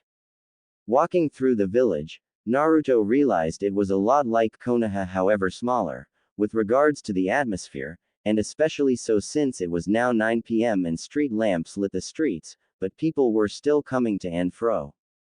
What shocked the young Jinchuriki the most, however, were the stares he was getting. Being the host for the Kyuubi, Naruto had become accustomed to harsh glares and being treated as if he didn't exist, but this was something else entirely. People were smiling at him. They were smiling and waving at him and wishing him a good evening. He couldn't believe it. It was almost as if he'd fallen into a dream where he'd finally won the respect of the Konoha citizens and they'd learned to love him. It was everything he'd ever dreamed of. Returning the kind gestures with vigor, Naruto continued his way through the low-lit streets until he reached a large building, his mood heightened by the townsfolk dramatically. Noticing the crest of the moon carved onto the front of the structure, Naruto entered and walked into what seemed like a lobby. Excuse me, miss. My name's Naruto Uzumaki and I've been called here to speak with Sakino or Sama. Naruto asked the receptionist at the lobby desk, remembering his honorifics, causing her to look up from her book. I take it you're the ninja Konoha sent us? She asked, eyeing Naruto from top to bottom. Hi, you sure? She questioned the blonde again skeptically. Yes, why? You don't look like much, she said bluntly, causing Naruto to sigh and lower his head as an aura of gloom settled around him. Ma, whatever, you can go on up. Sakino-sama was expecting you a while ago. After asking where she could be found and trudging off, Naruto followed the directions the receptionist gave him until he reached a set of large wooden double doors. He knocked hesitantly on the door, not quite sure what to do. Anyo, hello. It's the ninja from Konohagakure. The blonde called just loud enough for the person on the other side to hear. The sound of someone mumbling to themselves and shuffling came from beyond the door before a soft voice called for him to enter. Naruto slowly opened the door and stepped inside the room, closing it behind him. He stole a quick glance around the room and noticed it simply looked like a smaller version of the Hokage's office, minus the view. Drawing his eyes away from the interior design, Naruto met the gaze of the person behind the desk, only for his breath to catch in his throat. Sat behind the desk was one of the most beautiful women Naruto had ever seen, despite her only being a year or two older than him. She had long white hair tied up in a high ponytail using a clip shaped like two crescent moons, tan skin slightly darker than his own, a pair of stunning emerald eyes and a yellow jewel on her forehead that reminded him of his Ba-chan. She wore a light turquoise battle kimono with a black chest plate strapped over, two yellow crescent moons displayed on the front and an orange sash around her waist. Sakino-sama, Naruto managed, after regaining his composure. Hi, you're the shinobi Konoha sent? She questioned, not looking up from the paperwork on the desk. Hi, Uzumaki Naruto at your service. The blonde replied enthusiastically, causing the young heiress to look up at him. Excellent. Oh yes. I need to brief you on your mission, she said, looking slightly flustered. Naruto could have sworn he saw the tiniest of blushes form across her tanned cheeks, however it was gone almost as soon as it came. The girl then began rummaging through the stacked paperwork piled up on her desk, inadvertently spilling pieces as she searched. On the outside, Naruto merely raised an eyebrow at the girl's behavior. On the inside, however, he was giggling to himself. She looks cute all flustered like that. Ah, here it is, she exclaimed, holding up a piece of paperwork triumphantly. So I assume you've been informed of the basics. Hi. Good. Now for the details. Around 2 months ago, ninja from my village started going missing. At first we thought they'd simply been killed in action or had defected. However, after the 11th ninja went missing 2 weeks ago, we started to investigate. It turns out that a ninja by the name of Shinga, originally from Konoha, has been abducting our nin using some form of unknown genjutsu. We don't know how he's controlling them or what his plans are, but we have reports stating that those very same ninja that went missing have been seen in numerous surrounding towns and villages committing all sorts of heinous crimes. To put it simply, I want him stopped, and we don't have the manpower to handle such a task right now. So that's where you come into play, she said in a diplomatic tone, contrasting her previous flustered self. Naruto couldn't help but be impressed at the business-like approach she was adopting, as she was around the same age as him. Although, his curiosity was raised however by her use of "my" when referencing the village, it was if she owned it or something. Well, to start with, the genjutsu you mentioned that Shinga used, it is actually the result of a forbidden dojutsu called the Jibakugan, self-bondage eye. The genjutsu can be initiated via eye contact and allows the caster to manipulate the target by bringing out and playing on their subconscious negative and hateful emotions. Naruto remarked, also adopting a business-like tone. You sure know your stuff, Sakino said with a smirk. I do my homework, the blonde replied with a smirk of his own. Anyway, I've assigned you a room at a local hotel so you can stay the night there. I'll meet you at the village gates tomorrow at 8 a.m. she said with a small grin. Thanks, I'll take my leave then, Sakino-sama, Naruto said with a slight bow of the head. Sakino is fine, Naruto-san, I've never been one for formalities, the white-haired girl said with a bright smile.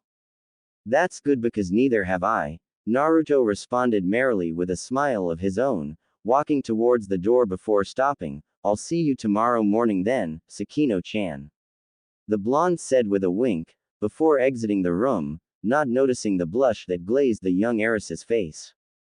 Morning, Sakino-chan, Naruto greeted cheerily as he approached the girl at the village gates. Ah, good morning, Naruto-san, you're right on time, she replied with a wide smile, causing Naruto to frown. You can't tell me to be formal then add, san, to me named Sakino-chan, that's not fair, the blonde remarked with a mocking pout. Oh, I'm sorry, she said lowering her head, Naruto-kun. Naruto offered a goofy grin and walked up next to the young teen. So you here to see me off? He asked innocently. What? No, I'm coming with you, Sakino replied as if the answer was obvious. I can't let you come with me, you're the daughter of the leader of this village. If you get hurt, I'm done for, the Uzumaki exclaimed dramatically. Firstly, I'll have you know that I am the leader of this village ever since my father passed away a year ago, and secondly, those are my ninja out there, so I'm going to bringing them back, she responded with an angry pout, puffing her cheeks out slightly. Naruto would have thought she looked cute when angry if he wasn't riddled with guilt. Oh, I'm sorry, I didn't know, he managed lamely, glancing at his feet. It's okay, I suppose, Sakino said, her anger lessening slightly, followed by an abrupt silence. So I take it you're trained in ninja arts? Of course I am. Just checking, geez. Another awkward silence ensued as both teens stood tensely at the village gates, not quite knowing what to do or say next. So we should probably get going, Naruto began. Yes, I suppose we should, the newly acclaimed village leader said before abruptly leaping off into the nearby trees, surprising the young blonde who immediately followed. After 5 minutes of silent tree hopping, Naruto finally decided to speak up. So where are we heading? He asked. To Shinga's camp. It's meant to be situated south of Tsukigakure and it should take a couple of hours to get there, the Sakino said without looking at the teen. You know, I really am sorry about your father, I didn't mean to bring up bad memories. Naruto spoke sincerely, once again penetrating the silence. I forgive you, Naruto-kun, I shouldn't have snapped at you, it's just I've been tense around Tasuki with the whole Shinga business and I'm not entirely over my father's passing, she replied in a quiet voice, strained by the sound of the wind rushing by, offering the blonde a small smile. What was he like? Naruto asked suddenly. Sakino gave a wistful sigh which made the Jinchuriki worry that he may have upset her before she spoke. He was a great man, I loved him with every inch of my heart, she said, He didn't act like the leader of the village most of the time though, he was almost like a big kid. I remember when I as a child we would play hide and seek together, and he would always let me win. Naruto felt a pang in his heart as he heard the young girl speak, however quickly dismissed it. He didn't want to burden the girl with his worries. What about your mother? He questioned, a little more hesitantly. My mother died giving birth to me, so I never met her. Father would always say how alike we were though, she responded solemnly. Noticing Naruto cringe, she quickly added, don't feel about asking, it's fine, really. It's actually quite nice to talk about these things, lately I've been feeling kind of lonely. Naruto suggested, his voice soft. Yeah. I understand. He replied simply, earning a curious glance from the white-haired girl. While the statement itself seemed like a mere heartfelt sentiment, the flash of something that crossed the blonde's face seemed to say otherwise. However, she couldn't quite figure out quite what. It gets better, you know. Naruto said out of the blue, snapping the girl out of her thoughts. What does? She inquired. The pain. He replied shortly, his voice quiet and somber. He looked up at Sakino, making eye contact for a second, his deep cerulean eyes meeting her glistening emerald, causing her to gasp slightly. Don't give in to it, Sakino-chan. Someone so beautiful doesn't belong in the darkness. He then increased his speed, leaping ahead of the shocked girl. And that was when it hit her. She knew what he meant when he made that simple remark just moments ago. He knew the pain. He knew loneliness. The duo traveled in silence for the rest of the journey, Sakino not quite knowing what to say to the enigmatic blonde. Eventually, the teen village head realized they were approaching Shinga's camp. Naruto-kun, we should stop here, we're near the camp. She said, unsure of how to communicate with the boy. Naruto made no visual or verbal response that he had heard. Sakino, however, stopped and dropped down from the clearing nonetheless. The girl followed hastily and watched as the Uzumaki sat against the base of a tree and took a long drink from his water canteen. Sighing, the girl did the same, and perched herself against a tree opposite the blonde. Tuskino-chan, Naruto started, breaking the girl from her musings to see the boy fidgeting with his hands and looked rather uncomfortable. I'm sorry about earlier. I don't know what came over me. He mumbled sheepishly. It's okay, Naruto-kun, are you sure you're alright? She asked, offering the blonde a small smile. Yeah, don't worry about it, Sakino-chan, I think I just didn't get enough sleep last night. He replied with a wide grin that stretched his whiskers in a hearty laugh. The girl looked at him skeptically, but relented nonetheless, begrudgingly satisfied with his answer. So what's the plan? Naruto asked. Well, first, how about you tell me what you can do so I can come up with a strategy? Sakino replied with smile. Oh, okay. The blonde began enthusiastically. Well, my favorite jutsu is the Kage Bunshin and I'm capable of produced large numbers of them. I know 3 elemental jutsu, 2 being offensive wind types and the other a defensive earth type. I'm reasonable at kenjutsu, have a pretty good understanding of fuinjutsu and also have a special form of chakra manipulation which is a secret. Naruto finished before waving his arms about theatrically. Oh, forgot. I can also summon toads and can perform the Rasengan, an A-ranked jutsu invented by the fourth himself. Me and my sensei are the only ones that know it. Those are some pretty important things to forget, the girl thought dryly as she watched Naruto nod to himself smugly. What can you do, Sakino-chan? The blonde asked, with a slight tilt to his head. Let's see, I'm proficient at genjutsu and in fuinjutsu and also have quite a good knowledge of medicinal herbs. She said, tapping her chin with thought. That's perfect, Naruto exclaimed, shocking the white-haired girl. What do you mean? It's obvious. You can be the support and I'll be the muscle. He said, seemingly proud of himself. Naruto-kun, that's obvious, but what we need is. Wait, I'm not done. He interrupted before continuing, I've got it all figured out. This is what we'll do. The man yawned as he sat perched on a branch. He was wearing standard shinobi gear with a forehead protector with a moon engraved upon the front. His facial features were ordinary except the strange, dark red markings underneath his eyes. Today had been pretty boring. But then again, what did he expect? Guard duty was always the same. Nothing ever happened. I mean, who would be stupid enough to cross Shinga-sama anyway? As that thought crossed his mind, a flash of yellow in his left peripheral vision made him snap his eyes in the direction only to meet a pair of bright blue eyes. Yo, they said. Huh, was the only response he managed before his world went dark. That was easy, Naruto commented blandly, as he stared up at the form of Sakino behind the unconscious man. I believe this is Sawasaki-san, he's a low-level chunin, I think. The girl in question said, looking down at the man before running through a series of hand seals and slamming her hand down onto the man. Sealing art. Chakra sealing technique. She shouted as a seal spread briefly over his prone form before fading into nothing. Did you get your clones in place?